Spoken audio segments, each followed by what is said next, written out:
Hello दोस्तों, कैसे हैं आप लोग। दोस्तों, आज मैं एक्सप्लेन करने जा रहा हूँ साल 2024 में आई हुई मूवी मैडम वेब।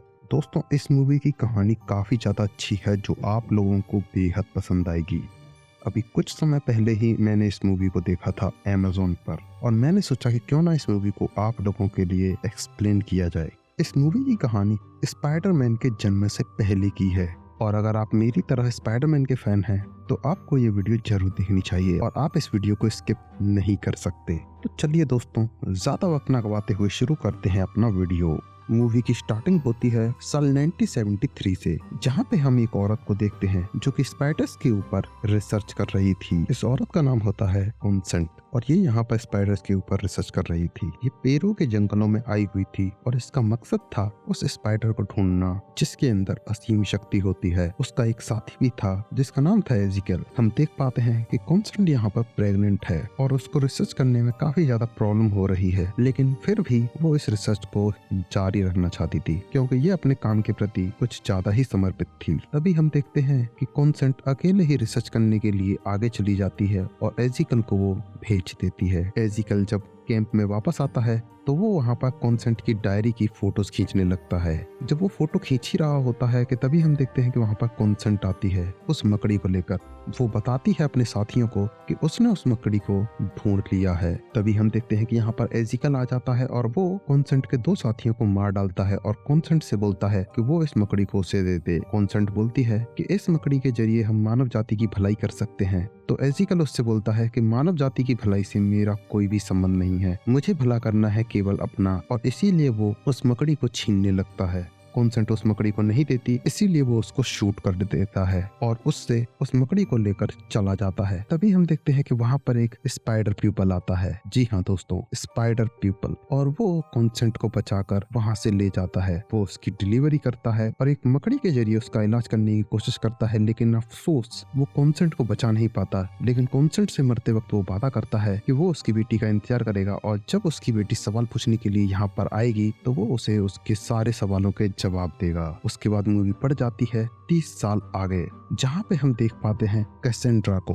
जो कि अब पैरामेडिक में थी। यानी कि दोस्तों, ये लोगों की जान बचाने का काम किया करती थी। उसका एक साथी भी था जिसका नाम था बेन। केसी अपने अपार्टमेंट में आती है और अपनी माँ के डॉक्यूमेंट्स को देखने लगती है जिसके अंदर उसे माँ की डायरी भी मिलती है। तभी हम देखते हैं कि उसे बेन का कॉल आता है कि कुछ इमरजेंसी हुई है, इसीलिए वो वहाँ पर चली जाती है। वहाँ पे हम देख पाते हैं कि एक आदमी अपनी गाड़ी के अंदर फंसा हुआ है, इसीलिए केसी उसे बचाने के लिए गाड़ी के अंदर चली जाती है और बेन उसकी मदद करके उस आदमी को बाहर निकाल लेता है। उस आदमी की तो जान बच जाती है, लेकिन फंस जाती है केसी और वो कार पानी में गिर जाती है, जहाँ पे कैसेंड्रा को विजन्स दिखाई देने लगते हैं। उसे ऐसा लगने लगता है कि जैसे मानो वो मर रही हो। उसके बाद सीन कट होता है और हम देख पाते हैं केसी को, जिसको कि उसके साथी बेन ने बचा लिया है। अब मैं आपको यहाँ पर एक चीज क्लियर करना चाहूंगा दोस्तों, ये जो बेन है वो कोई और नहीं बल्कि स्पाइडरमैन का अंकल बेन पार्कर है और इस मूवी में स्पाइडरमैन के काफी ज्यादा सीन्स दिखेंगे। इसीलिए मैं आपको यही बोलूंगा कि इस मूवी को ध्यान से देखिएगा क्योंकि इस मूवी में मैं आपको काफी सारी डिटेल्स देने वाला हूँ। अब यहाँ पे बेन जब केसी का ऑक्सीजन लेवल चेक कर रहा होता है तो वहाँ पर उसका ऑक्सीजन लेवल 79 से बढ़कर 89 हो जाता है और यही सेम सीन दोबारा रिपीट होने लगता है। किसी को ये जानकर काफी ज्यादा अजीब लगता है। वो समझ नहीं पाती कि आखिरकार बेन उसका ऑक्सीजन लेवल दो बार क्यों चेक कर रहा है। अब मैं आपको यहाँ पर एक चीज क्लियर करना चाहूंगा दोस्तों कि दरअसल हो क्या रहा है। दरअसल दोस्तों, अब केसी को मिल चुकी है पावर्स भविष्य को देखने की, इसीलिए वो भविष्य देख पा रही है। दूसरी साइड पे हम देख पाते हैं एजिकल को, जहाँ पे हम देख पाते हैं कि वो एक औरत को अपने घर पे ले जाता है। ये औरत नेशनल सिक्योरिटी में काम करती है। वो उसके साथ रात को जाता है और फिर हम देख पाते हैं कि जब वो सो रहा होता है तभी उसे दिखाई देता है कि 3 लड़कियां उसे मार रही हैं और वो उसकी मकड़ी को ले जाती हैं और इस सपने के बाद वो उठ जाता है। फिर वो अपने पास में ही सो रही उस नेशनल सिक्योरिटी वाली एजेंट को बोलता है कि वो सपने देख रहा है जिसमें 3 लड़कियां उसे मार रही हैं। अब मैं यहाँ पे आप लोगों को एक चीज बताना चाहूंगा दोस्तों, दरअसल एजिकल का प्लान था कि वो इस लड़की से उस डिवाइस के बारे में जानकारी ले सके जिसके जरिए वो किसी भी इंसान को ढूंढ सकता है केवल चेहरे की मदद से। जब उस लड़की को ये समझ में आ जाता है तो वो अपनी गन निकालने लगती है, लेकिन एजिकल उसे तभी रोक देता है और वो उसके हाथ को पकड़ लेता है। हाथ को पकड़ने की वजह से उसके शरीर में जहर इंजेक्ट होने लगता है। अपनी जान बचाने के लिए वो लड़की उसे पासवर्ड और आईडी दे देती है लेकिन एजिकल फिर भी उसे नहीं छोड़ता और वो उसे मार डालता है। अब एजिकल के पास आ चुका था वो सॉफ्टवेयर जिसके जरिए वो किसी के भी चेहरे के जरिए पता कर सकता है कि वो आखिरकार इंसान है तो है कहाँ। वहीं दूसरी साइड हम देख पाते हैं केसी और बेन को, जहाँ पर मैरी प्रेग्नेंट थी। अब मैरी कोई और नहीं दोस्तों बल्कि स्पाइडरमैन की मोम है और यहाँ पे दोस्तों स्पाइडरमैन का जन्म होने वाला है। जब केसी इस फंक्शन में थी ही तभी हम देखते हैं कि वहाँ पर बेन आ जाता है और वो उसे बताता है कि कोई इमरजेंसी है, इसके लिए हमें जाना होगा और केसी चली जाती है बेन के साथ। जब केसी वहाँ पर घायल लोगों की मदद कर ही रही होती है तभी हम देखते हैं कि उसे विजन्स दिखाई देने लगते हैं। उसे विजन्स में दिखाई देता है कि उसका कलीग मर चुका है। वो अपने कलीग की जान बचाने के लिए वो उससे बोलती है कि गाड़ी वो चलाएगी, लेकिन उसका साथी उसकी बात को नहीं मानता और वो खुद ही गाड़ी चलाने लगता है। और हम देखते हैं कि आगे जाकर एक ट्रक के साथ उसका एक्सीडेंट हो जाता है। इसकी वजह से केसी को काफी ज्यादा दुख होता है। उसे ऐसा लगने लगता है कि उसकी मौत की जिम्मेदार वो खुद है। और वहीं दूसरी तरफ हम देख पाते हैं एजिकल को, जिसके पास एक हैकर लड़की होती है। वो उसे वो आईडी और पासवर्ड दे देता है और उससे बोलता है कि वो उन तीनों लड़कियों के बारे में पता लगाए। वो हैकर लड़की उसको उन तीनों लड़कियों की फोटो दिखाती है और उन लोगों की 10 साल पुरानी इमेज दिखाने लगती है, जिसके जरिए वो समझ जाता है कि ये तीनों लड़कियां काफी ज्यादा छोटी हैं और इन तीनों लड़कियों को अभी पावर्स नहीं मिली होंगी। इसीलिए उसके लिए बढ़िया यही रहेगा कि वो इन तीनों लड़कियों को अभी के अभी मार दे, क्योंकि बिना पावर्स के उन लड़कियों को मारना आसान होगा। अब हम देख पाते हैं किसी को जो कि अपने अपार्टमेंट में थी। तभी हम देखते हैं कि वहाँ पर एक कबूतर आता है जो कि उसकी खिड़की से टकराकर मर जाता है, जिसकी वजह से उसकी खिड़की का शीशा भी टूट जाता है। केसी जब खिड़की को खोलने लगती है तभी हम देखते हैं कि वो कबूतर वहाँ से गायब हो चुका है और उसकी खिड़की का शीशा भी एकदम ठीक है। यानी कि दोस्तों ये घटना होने वाली थी भविष्य में, जो कि केसी ने पहले ही देख ली थी। अब वो अपनी खिड़की का शीशा खोला छोड़ देती है और बोलती है कि इससे वैसे भी क्या फर्क पड़ेगा। तभी हम देखते हैं कि वहाँ पर वो कबूतर आ जाता है और खिड़की खुली होने की वजह से वो उसके अपार्टमेंट के अंदर घुस जाता है और वापस से लौट जाता है। इस घटना के बाद केसी समझ जाती है कि अगर वो अपने फैसले को बदले तो वो भविष्य को भी बदल सकती है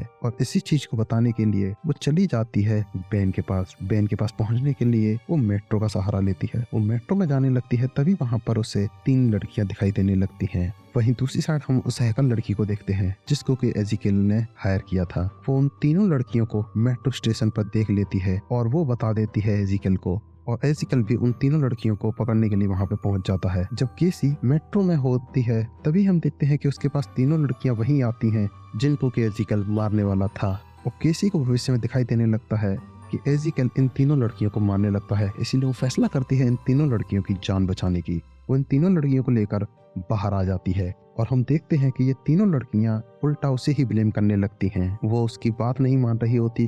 तभी हम देखते हैं कि वहां पर आ जाता है एजिकल, जो कि दीवार के ऊपर चल रहा था सस्ता स्पाइडरमैन। अब एजिकल वहां पर आकर पुलिस ऑफिसर्स को मारने लगता है और इसी का फायदा उठाकर ये तीनों लड़कियां वहां से भाग जाती हैं। अब केसी इन तीनों लड़कियों को लेकर कार में जा रही होती है तभी हम देखते हैं कि उसे रेडियो पर न्यूज सुनाई देती है कि एक लड़की ने 3 लड़कियों का किडनैप कर लिया है, जिसकी पहचान की गई है कैसेंड्रा वेब के रूप में। यानी कि दोस्तों अब केसी बुरी तरीके से फंस चुकी थी। किसी ने भी उस स्पाइडर पीपल को नहीं देखा था जिसने कि वहां पर पुलिस ऑफिसर्स को मारा था और पुलिस जिम्मेदार मान रही थी केसी को। अब केसी उन तीनों लड़कियों को लेकर निकल जाती है जंगल के रास्ते पे। यहाँ पे कोई कैमरा नहीं था, इसीलिए वो हैकर इन तीनों लड़कियों को ट्रेस नहीं कर पा रही थी। ये तीनों लड़कियां केसी से कुछ ज्यादा ही सवाल जवाब कर रही होती है। तभी हम देखते हैं कि इसमें से जूलिया बोलती है कि केसी पैरामेडिक में है और उसने उसकी स्टेप मॉम की जान बचाई है। और आनिया यहाँ पर बताती है कि वो कैसेंड्रा के अपार्टमेंट में रहती है। लेकिन जब मेटी के बताने की बारी आती है तो वो बताती है कि वो केसी को नहीं जानती। तभी केसी को याद आता है कि वो सुबह ही एम्बुलेंस से टकराते हुए बची थी। यानी कि दोस्तों ये चारों लड़कियां एक दूसरे के साथ जुड़ी हुई थी। अब चूंकि एजिकल स्पाइडरमैन की तरह व्यवहार कर रहा था, इसीलिए केसी के दिमाग में कुछ सवाल उठने लगते हैं और वो उन लड़कियों से बोलती है कि मैं 3 घंटे के लिए यहाँ से जा रही हूँ और तुम लोग यहाँ से हिलना भी मत, मैं वापस आ जाऊंगी। इसीलिए केसी अपनी गाड़ी लेकर वहाँ से चली जाती है और अपनी मोम की डायरी को पढ़ने लगती है, जिसके अंदर उसे मालूम चलता है कि एजिकल उसकी मोम के साथ ही था और वो भी रिसर्च कर रहा था। वहीं दूसरी साइड हम उन तीनों लड़कियों को देखते हैं जिनको कि भूख लगने लगती है। भूख लग रही होती है, इसीलिए वो वहाँ के पास ही के रेस्टोरेंट में चली जाती हैं। हम देखते हैं कि जब वो लोग खाना खा रहे होते हैं तभी एक आदमी की नजर पड़ती है उन लोगों के ऊपर और वो उन तीनों लड़कियों को पहचान लेता है। वो पुलिस को फोन कर देता है कि उसने उन 3 लड़कियों को ढूंढ लिया है। उसकी कॉल को ट्रेस करके वो हैकर लड़की एजिकल को बता देती है। अब एजिकल पुलिस हेडक्वार्टर फोन करके बता देता है कि ये वो 3 लड़कियां नहीं नहीं है और वो चेक करने के लिए खुद ही जा रहा है। इसीलिए वो निकल पड़ता है उन तीनों लड़कियों के पीछे। अब कैसेंड्रा वापस से उसी जंगल में आती है जहाँ पे उसने उन तीनों लड़कियों को छोड़ा था, लेकिन वहाँ पर वो तीनों लड़कियां नहीं थी।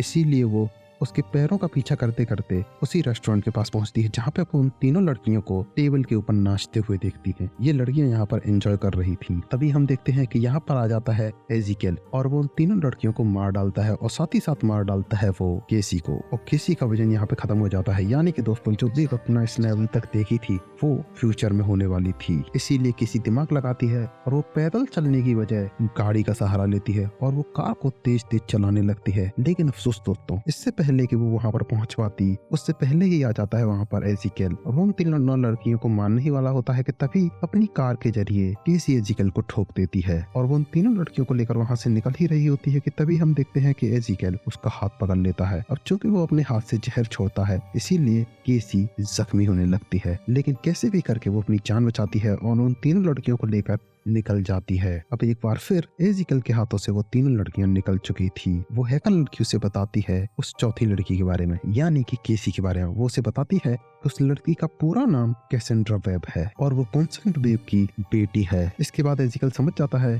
कि ये उसी कॉन्स्टेंट वेब की बेटी है जिसको कि उसने मारा था पेरू के जंगल में। अब केसी उन तीन लड़कियों को लेकर एक मोटल पहुंच चुकी होती है और ये लोग यहीं पर रुकते हैं और रात में केसी फ्यूचर में देखती है जहां पर उसे एजिकल दिखाई देता है और वो उससे बोलती है कि आखिरकार वो उन तीन लड़कियों को मारना क्यों चाहता है। तो एजिकल उसे बताता है कि ये तीनों लड़कियां भविष्य में उसे मारेंगी, इसीलिए वो अपने भविष्य को बदलना चाहता है और इससे पहले कि वो लड़कियों उसे मारें वो उन लड़कियों को ही मार देना चाहता है। अब केसी यहाँ पर फैसला करती है कि वो जंगल में जाकर पता करेगी कि आखिरकार राज क्या है और वो उन तीनों लड़कियों को अपने फ्रेंड बेन के घर पे छोड़ देती है और निकल जाती है पेरू के जंगल के लिए। जब वो पेरू के जंगलों में पहुंचती है तभी उसे वहां पर वो आदमी दिखाई देता है जिसने उसकी माँ की जान बचाने की कोशिश की थी और केसी की डिलीवरी में हेल्प की थी। केसी यहाँ पर काफी ज्यादा गुस्सा थी अपनी मॉम के ऊपर और वो बोलती है कि मेरी मॉम मुझसे प्यार नहीं करती थी, अगर मुझसे प्यार करती तो अपने प्रेगनेंसी के दिनों में इस जंगल में नहीं भटक रही होती। तो वो आदमी उसे बताता है कि तुम्हें सच्चाई के बारे में मालूम नहीं है और वो उसकी आत्मा को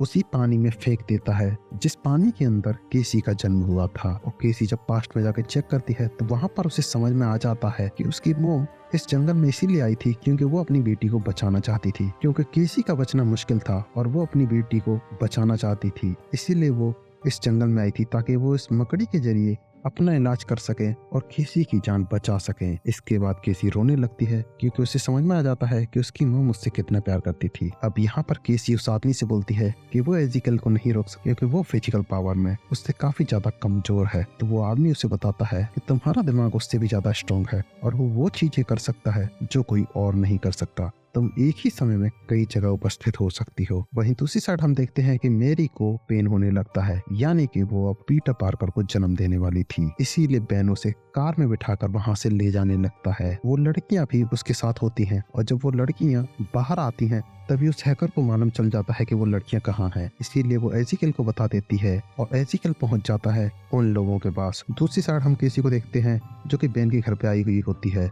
जब वो लोग उसे वहां पर नहीं मिलते तो वो भविष्य में जाती है और वो देख पाती है कि एजिकल ने उन तीनों लोगों को मार डाला है। इसीलिए वो उन तीनों लोगों को बचाने के लिए निकल पड़ती है। वो एक एम्बुलेंस के जरिए एजिकल के ऊपर हमला कर देती है और उन तीनों लड़कियों को लेकर वहां से निकल जाती है। अब वो अपनी जान बचाते हुए एक क्रैकर्स वाली फैक्ट्री के अंदर घुस जाती है और वो फ्लेयर्स के जरिए एजिकल का ध्यान भटकाने लगती है, जिसके जरिए एजिकल काफी ज्यादा जख्मी हो जाता है और वो एक एयरप्लेन को भी मेडिकल इमरजेंसी के नाम पे वहां पे बुला लेती है। और जब वो हेलीकॉप्टर वहां पे आता है तभी हम देखते हैं कि एजिकल उन तीनों लड़कियों को मारने ही वाला होता है। अब एजिकल जब किसी को मार रहा होता है तभी वहां पर एक एक करके वो लड़कियां उसे बचाने की कोशिश करती हैं, लेकिन एजिकल उन तीन लड़कियों को अलग अलग जगह पर फंसा देता है और वो किसी से बोलता है कि तुम अब इन तीनों लड़कियों को नहीं बचा सकती। तभी किसी को उस आदमी की बात याद आती है और वो अपने 3 रूप बनाती है जो कि एक एक करके उन तीनों लड़कियों को बचा लेते हैं। इसके बाद एजिकल काफी ज्यादा गुस्सा हो जाता है और वो पंच मारता है केसी को। अब चूंकि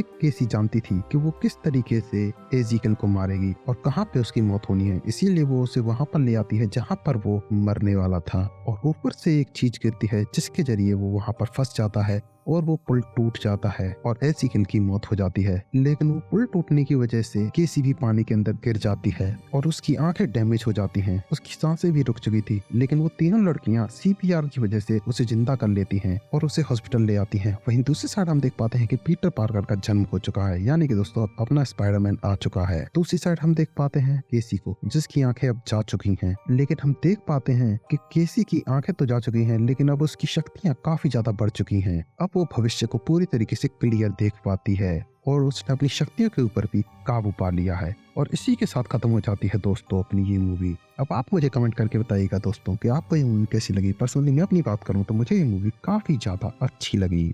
उम्मीद करता हूँ आप लोगों को भी पसंद आई होगी। मिलते हैं किसी और वीडियो में, तब तक के लिए बाय।